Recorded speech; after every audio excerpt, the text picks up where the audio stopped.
کاکڑ صاحب سراج صاحب نے کہیں جانا ہے، پھر انشاءاللہ اس کے بعد آپ کو جی۔ الحمدللہ رب العالمین والصلاة والسلام علی رسولہ الکریم، اما بعد فاعوذ باللہ من الشیطان الرجیم، بسم اللہ الرحمن الرحیم۔ وضرب اللہ مثلا قریة كانت آمنة مطمئنة یأتیها رزقها رغدا من كل مکان فکفرت بانعم اللہ فأذاقها اللہ لباس الجوع والخوف بما كانوا يصنعون۔ صدق اللہ العظیم۔ سینیٹر صاحبان تشریف رکھیں۔ محترم چیئرمین صاحب، جی سراج صاحب۔ اجلاس بلانے پر اپوزیشن لیڈر کا بھی آپ کا شکریہ۔ میں نے جو آیات تلاوت کی ہے، یوں لگتا ہے کہ آج ہمارے لیے اللہ تعالیٰ نے آج کے ماحول پر ایک تبصرے کی صورت میں آج ہی بھیجا ہو۔ 1400 سال پہلے ایک خوشحال بستی کا تذکرہ اللہ تعالیٰ نے کیا ہے، اور اللہ ایک بستی کا مثال پیش کرتے ہیں جہاں کے لوگ خوشحال تھے اور امن میں تھے، اور چاروں طرف سے رزق کے دروازے کھلے تھے، لیکن اس بستی کے لوگوں نے اللہ کی نعمتوں کو ٹکرایا، بغاوت اور سرکشی کا راستہ لیا، اور بالآخر اللہ تعالیٰ نے ان کو بھوک کا اور خوف کا لباس پہنایا ان کے اپنے عمل کی وجہ سے۔ جناب چیئرمین صاحب، آج پوری دنیا میں معیشت تباہ ہو گئی، بیٹھ گئی، اور خوف ہے۔ ساری دنیا اب ایک قید خانہ ہے، اور جیل میں بھی کچھ نہ کچھ آزادی ہوتی ہے۔ ہم بھی اس دنیا کا حصہ ہے، یہاں تک کہ پابندی ہے کہ ہم اپنے ناک کو، اپنے آنکھ کو، اپنے چہرے کو ہاتھ نہیں لگا سکتے۔ تو یہ ایک رب کریم کی طرف سے ایک زبردست کوڑا ہے۔ اگر ہم کچھ شعور رکھتے ہیں اور جانور نہیں ہے، تو ہمیں اللہ تعالیٰ کی اس فیصلے کے بارے میں سوچنا ہے کہ آخر اللہ تعالیٰ نے اپنی مخلوق کے بارے میں ایسا سخت فیصلہ کیوں کیا؟ جناب چیئرمین، آپ جانتے ہیں کہ کائنات کا یہ جو نظام ہے، یہ عدل اور انصاف پر قائم ہے، اور کائنات میں جب یہ توازن خراب ہو جائے تو اللہ تعالیٰ انسانوں کو دوبارہ ٹریک پہ لانے کے لیے اس طرح عذاب دیتا ہے۔ اور نوح علیہ السلام کے بعد یہ 16واں بار یہ وبا اسی طرح آیا ہے، اور عجیب اتفاق ہے کہ اگر آج یہ کرونا وائرس تیسری دنیا کی کسی غریب ملک میں یا افریقہ کی کسی غریب ملک میں آتی تو لوگ یہی کہتے کہ یہ لوگ ان پڑھ ہے، یہ لوگ جاہل ہے، یہ غریب ہے، یہ حفظان صحت کی اصولوں کو نہیں جانتے۔ لیکن آج کا یہ وبا ایسے شہر میں آیا ہے جو سب سے زیادہ تعلیم یافتہ، صاف ستھرا اور خوشحال علاقہ تھا، اور اس کے بعد اٹلی میں، اور اس کے بعد امریکہ سینیٹر شہری رحمان صاحبہ، باقی سینیٹر صاحبہ ہم بیٹھ جائیں جی۔ اپنے لپیٹ میں لیا جو سب سے زیادہ خوشحال علاقے تھے۔ جناب چیئرمین، مسئلہ یہی ہے کہ آج میں آپ کی خدمت میں مقامی بات بھی کرنا چاہتا ہوں، لیکن چونکہ ہم مسلمان ہیں اور ہم نبی مہربان صلی اللہ علیہ وسلم کی امت ہے، ہماری اوپر نہ صرف پاکستان کی ذمہ داری ہے بلکہ ایک مسلمان ہونے کے ناطے ساری انسانیت کے حوالے سے ہمیں خیر کا راستہ، نجات کا راستہ تلاش کرنا ہے اور لوگوں کو دینا ہے۔ آج دنیا ایک گلوبل ویلیج ہے، اور ہم بھی اس ویلیج کے ماحول سے متاثر ہوتے ہیں، لیکن آپ جانتے ہیں کہ جب ساری دنیا میں اخلاقیات کا جنازہ نکالا گیا، اللہ تعالیٰ کا عطا کردہ نعمت خاندانی نظام وہ ختم ہونے کو ہے، شادی کا نظام ختم ہونے کو ہے، ہم جنس پرستی کے نام سے وہ کچھ ہو رہا ہے کہ خود جنگل کے جانور بھی اس پر شرما رہے ہیں۔ ساری دنیا میں اللہ کے ہاں اگر کوئی محبوب جگہ ہے وہ خانہ خدا ہے، لیکن اللہ کے رسول نے فرمایا ہے کہ ایک انسان کی جان اس کعبے سے زیادہ محترم ہے، اور آج ساری دنیا میں انسان کا خون پانی کی طرف بہہ رہا ہے، اور یہی وجہ ہے کہ آج اللہ رب کریم نے ساری انسانیت کو وہ سبق سکھایا کہ جس کے ہم بھی شکار ہیں، اس لیے کہ اللہ کی سنت ہے کہ جب بھی کوئی عذاب آتا ہے تو گناہگار بھی اس میں جل جاتے ہیں، لیکن وہ لوگ بھی نہیں بچتے ہیں جو اپنے آپ کو مسلمان کہتے ہیں، تابعدار کہتے ہیں، اور اس برائی کو، خرابی کو، بربادی کو ختم کرنے کی کوشش نہیں کرتے۔ جناب چیئرمین صاحب، ہمارے ساتھ اللہ تعالیٰ کی طرف سے آخری کتاب موجود ہے، نبی مہربان صلی اللہ علیہ وسلم کی سیرت موجود ہے، اس لیے ایک مسلمان کی حیثیت سے، اور خاص کر ہم سینٹ کے لوگ 22 کروڑ کے آبادی میں یہ 100 سینیٹر ہے، آپ اس کے چیئرمین ہیں، ہم سب ذمہ دار ہیں۔ حالات کا یہی تقاضا ہے کہ ہم اس وبا کے دوران اپنی ذات کا، اپنے قوم کا اور پوری انسانیت کے لیے ایک خیر کا راستہ تلاش کرے، اور وہ خیر کا راستہ توبے کا راستہ ہے، وہ استغفار کا راستہ ہے۔ جناب چیئرمین، 3 مہینے تو ہو گئے اس وبا کی، آج بھی آپ اپنے بازار میں جا کر خالص دودھ کی تلاش کریں جس میں ملاوٹ نہ ہو، آج بھی آپ مثالے کو دے کے، چائے کو دے کے، آج بھی آپ دوائی کی دکان پر جا کر بھی آپ کو 2 اور 3 قسم کے دوائی ملیں گے۔ اتنے شدید وبا کے دوران بھی ہماری سوسائٹی میں لوگوں نے نہ جھوٹ کو چھوڑا، نہ کرپشن کو چھوڑا، نہ ملاوٹ کو چھوڑا، اور نہ اللہ کی طرف رجوع کا راستہ اختیار کیا۔ تو میں آپ سے پوچھنا چاہتا ہوں کہ کس کی ذمہ داری ہے؟ لوگوں کو اللہ کی طرف بلانے کی ذمہ داری صرف مولوی صاحب کا ہے؟ یہ ہر اس شخص کی ذمہ داری ہے جو اپنے آپ کو اللہ کا بندہ سمجھتے ہیں۔ جناب چیئرمین صاحب، میں عرض کرنا چاہتا ہوں کہ ہمارے ہاں یہ وبا اچانک نہیں آئی، ہم سے پہلے چائنا میں، اس کے بعد اٹلی میں، امریکہ میں، پھر ہم نے ایران کا تماشا، اٹلی کا تماشا دیکھا، ہم نے ان لاشوں کو دیکھا، ان بند بازاروں کو دیکھا۔ آپ کو علم ہے کہ خود ایران کے اندر 30 سے زیادہ قومی اسمبلی کے ممبران اس کے شکار ہو گئے، ان کے بہت بڑے عالم دین پہلے 4 دنوں میں اس کرونا وائرس کی وجہ سے شہید ہو گئے۔ تو ہماری طرف تو یہ رینگتی ہوئی یہ جراثیم آئی ہے، لیکن افسوس یہی ہے جو ہمیں پہلے مرحلے پر کرنا چاہیے تھا وہ ہم نہیں کر سکے، اور وہ وبا تبتان سے پھر پورے ملک میں پھیل گئی، اور اب ہر در اور دیوار میں، اور ہر چوک اور چوراہے میں، ہر جھونپڑی میں اور ہر بنگلے میں وہ دستک دیتے ہوئے یہاں پر موجود ہے۔ جناب چیئرمین صاحب، میں سمجھتا ہوں کہ اس وبا کی وجہ سے کچھ کمزوریاں ہیں جو سامنے آئی ہیں، اور جس پر ایک پردہ موجود تھا لیکن اب وہ بالکل سامنے وہ چیزیں آئی ہیں۔ پہلی بات یہی ہے کہ ہمیں یہ پتہ چلا کہ 22 کروڑ ہے ہم، پاکستان ایک ایٹمی پاور ہے، لیکن اس کے باوجود بھی 22 کروڑ عوام کے لیے صرف 1300 وینٹیلیٹرز ہے، اور اس میں بھی اکثر خراب ہے۔ ہماری یہ کمزوری سامنے آئی کہ اس شدید وبا کے دوران جہاں مصیبت کے وقت جنگل میں آگ لگ جائے تو جنگل کے جانور بھی ایک دوسرے کو معاف کرتے ہیں، اور درندے بھی اپنے شکار کو پھر کچھ نہیں کہتے، لیکن اس وبا کے دوران بھی ہماری قیادت ایک پیش پر نہیں آ سکی، اور آج کے ڈیٹ تک وفاقی حکومت اور سندھ کی حکومت کے درمیان لڑائی ہے۔ اور جتنے بیانات آپ اٹھا کر دیکھ لیں، ویسے تو چہرے کو سب نے ماسک لگائے ہیں لیکن اپنی زبان کو لگام نہیں دے سکے، اور آج بھی یوں لگتا ہے کہ وفاقی حکومت اور صوبائی حکومت یہ وبا سے لڑنے کی بجائے ایک دوسرے کو پتہ کرنے کے لیے مصروف ہے۔ جناب چیئرمین صاحب، اس وبا سے یہ بات بھی سامنے آئی کہ جو ہمارا بجٹ ہے وہ بجٹ سوشل سیکٹر پہ خرچ نہیں ہوتا ہے،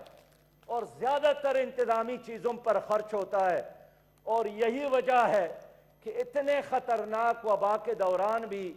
ہمارے ساتھ اپنے ڈاکٹروں کو دینے کے لیے وہ کس نہیں تھے، اور ڈنڈے ان کے سروں پہ ہم نے برسائے ہماری حکومت نے، لیکن ان کو ہم سینیٹائزر نہیں دے سکے، ہم تو گلوز نہیں دے سکے، ہم ان کو ماسک نہیں دے سکے۔ اور کیا شرم کی بات نہیں ہے کہ ایک بہت ہی سینئر ڈاکٹر فرقان الحق صاحب کراچی میں وینٹیلیٹر کی تلاش میں، ان کے خاندان ان کو اٹھاتے پھرتے رہے، ایک ایک ہاسپٹل، کسی نے ان کو نہیں لیا، اور بالآخر وہ دنیا چاہتا ہوں کہ پاکستان کے لیے اب موقع ہے کہ ہم اپنی ان کمزوریوں کا ادراک کریں، اور آج کے اجلاس سے اگر ہم کوئی نتیجہ آخذ کر سکے۔ میں ایک مثال پیش کرنا چاہتا ہوں، ہمارے ایک ممبر ہے اسمبلی کا، عبدالرشید نام ہے، 21 افراد پر ان کا خاندان مشتمل ہے، بہن بھائیوں سمیت۔ جب ان کا کرونا ہو گیا، 9,000 روپے ٹیسٹ ہے، تو اگر 21 لوگوں کا پہلا ٹیسٹ اس نے کیا تو 1,79,000 روپے، دوسرا ٹیسٹ اس پر پھر اتنا خرچ آیا۔ آپ مجھے بتائیں کہ ایک عام آدمی کو اگر کرونا ٹیسٹ کرنا ہی ہے اور 9,000 روپے فی ٹیسٹ پہ خرچ آتا ہے، اور گھر میں 10 افراد ہو، 12 افراد ہو، تو آپ نے تو غریب کو صرف 3,000 روپیہ دیا ہے، یا 4 مہینوں کا ملا کر آپ نے 12,000 روپیہ دیا ہے۔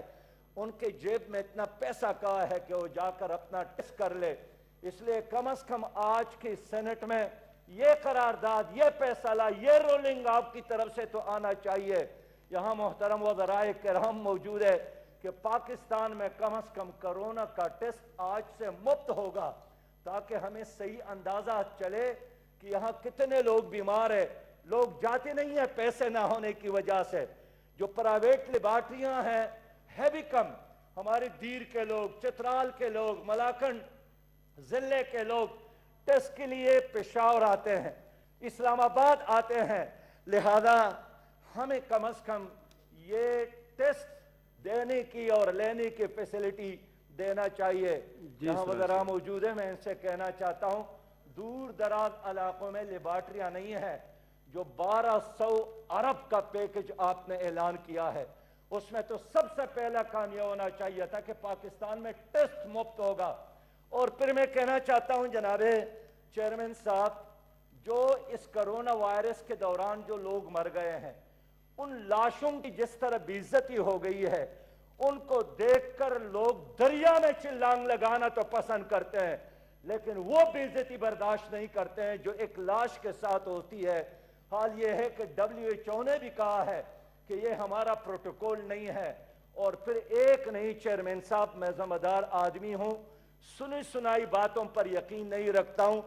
بہت سارے ایسے مثال واقعات میرے ساتھ موجود ہے کہ ایک آدمی کرونا وائرس کا بیمار نہیں ہے،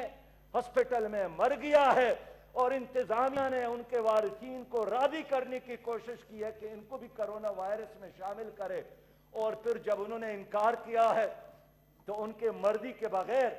ان کے لاش کو ان سے لیا ہے اور ان کو دفنانے نہیں دیا۔ اس لیے لاشوں کی بے حرمتی، ممکن ہے امریکہ میں کوئی اس کی قدر کو نہیں جانتا ہوں، لیکن ہمارے ہاں لوگوں نے جب یہ دیکھا تو اپنی بیماری کو اب چھپانے کی کوشش کرتے ہیں، اپنی بیماروں کو گھر میں رکھنے کی کوشش کرتے ہیں، اسپتال جانے کی کوشش نہیں کرتے ہیں۔ لہذا یہاں وزراء صاحبان بیٹھے ہیں، میں ان کو کہتا ہوں کہ آپ تو پاکستان کے وزراء ہیں، یہ ٹھیک ہے WHO کا کوئی آدمی اس پروٹوکول کو نہیں جانتا ہے، لیکن اس سے زیادہ آپ نے ان ملک کی پروٹوکول کو، کلچر کو، تہذیب کو، اور خود WHO والوں نے کہا ہے کہ جب کوئی آدمی مر جائے اس کے جراثیم مر جاتے ہیں، یہ پھر راکٹ لانچر کی طرح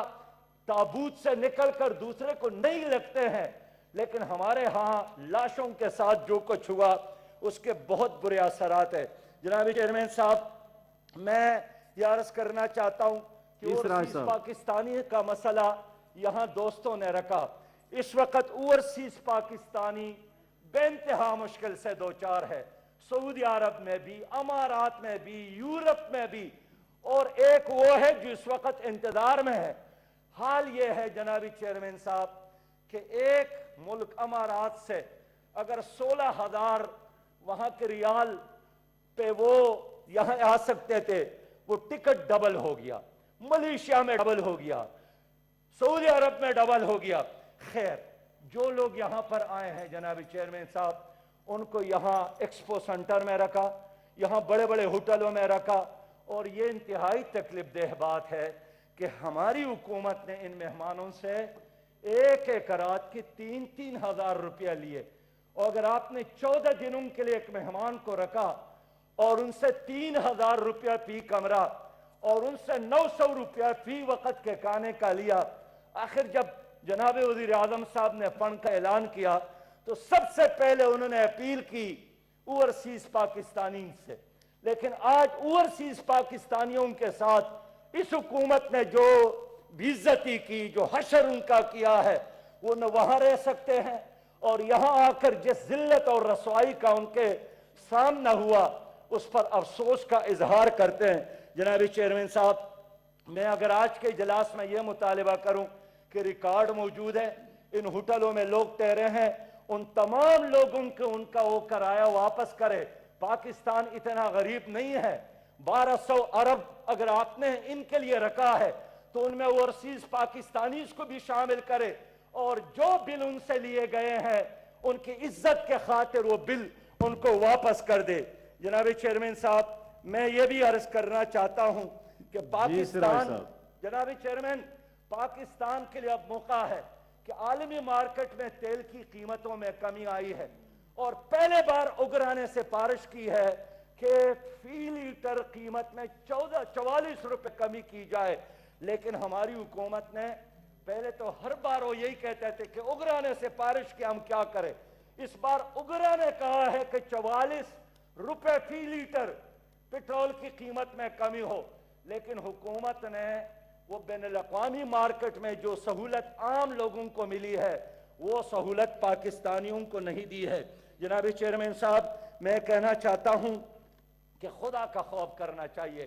ایک پاکستان ہے، یہ نہیں ہے کہ سندھ کا کرونا کچھ اور چیز ہے، اسلام آباد کا کرونا کچھ اور چیز ہے، پنجاب کچھ اور ہے۔ آج بھی آپ دیکھیں کہ پنجاب میں مختلف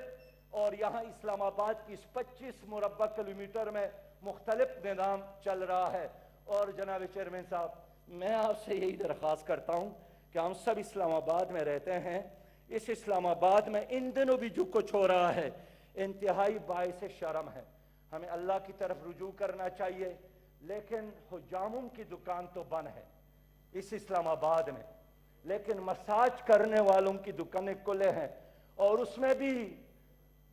بے ادبی محابش خواتین بیٹھے ہیں، مردوں کے مساج کرنے والے۔ کیا یہ ایک اسلامی ملک اور اسلامی دارالخلافہ میں یہ جائز ہے؟ اور یہ ایک نہیں ہے، آئی جی پی کو رپورٹ کیا ہے، 22 ایسے مقامات موجود ہے جس میں یہ کچھ ہو رہا ہے۔ یہ تو اللہ تعالیٰ کے قہر اور غضب کو ہم مزید دعوت دیتے ہیں۔ صاحب، بڑی مہربانی جناب چیئرمین صاحب، آپ کی بھی بہت مہربانی، لیکن میں آپ کی خدمت میں آج یہ کہنا چاہتا ہوں کہ کم از کم آج کے اس مجلس میں آج رولنگ دے دے کہ پاکستان میں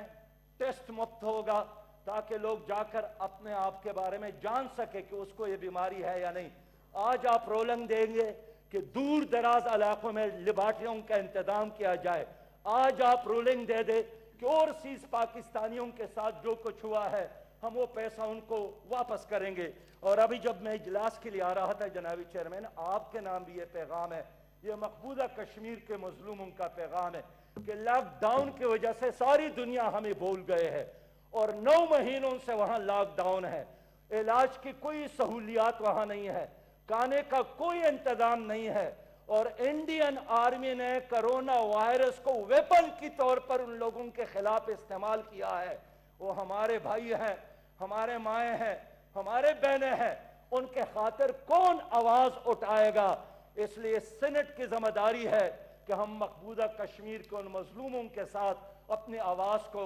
ملا دے، اور ان کی ان مصیبتوں کو ختم کرنے کے لیے بحیثیت پاکستان بین الاقوامی سطح پر اپنی ذمہ داری پوری کرے۔ میں سلام پیش کرتا ہوں ان ڈاکٹرز کو جو شہید ہو گئے ہیں، میں سلام پیش کرتا ہوں سیکیورٹی فورسز کے ان نوجوانوں کو جو رمضان کے مہینے میں شہید ہو گئے، میں سلام پیش کرتا ہوں پاکستان کی ان رضاکاروں کو، اس میں عبدالستار عیدی فاؤنڈیشن کے لوگ ہیں، اس میں سیلانی فاؤنڈیشن کے لوگ ہیں، اور اس میں لاکھ کی تعداد میں الخدمت فاؤنڈیشن کے اور رضاکار ہیں، جنہوں نے رزق لے کر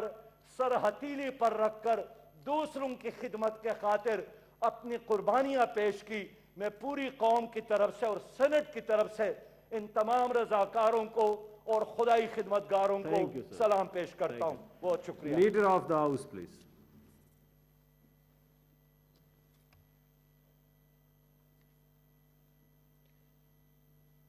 بسم اللہ الرحمن الرحیم۔ شکریہ چیئرمین صاحب، اور میں امید کرتا ہوں کہ آپ کم از کم مجھے آدھا وقت دیں گے جو کہ آپ نے ہمارے کولیگ سینیٹر مشاہد اللہ خان کو دیا۔ وہ وائنڈ اپ بعد میں وہ کریں گے تو جی، آپ کے شاہ محمود صاحب۔ سب سے پہلے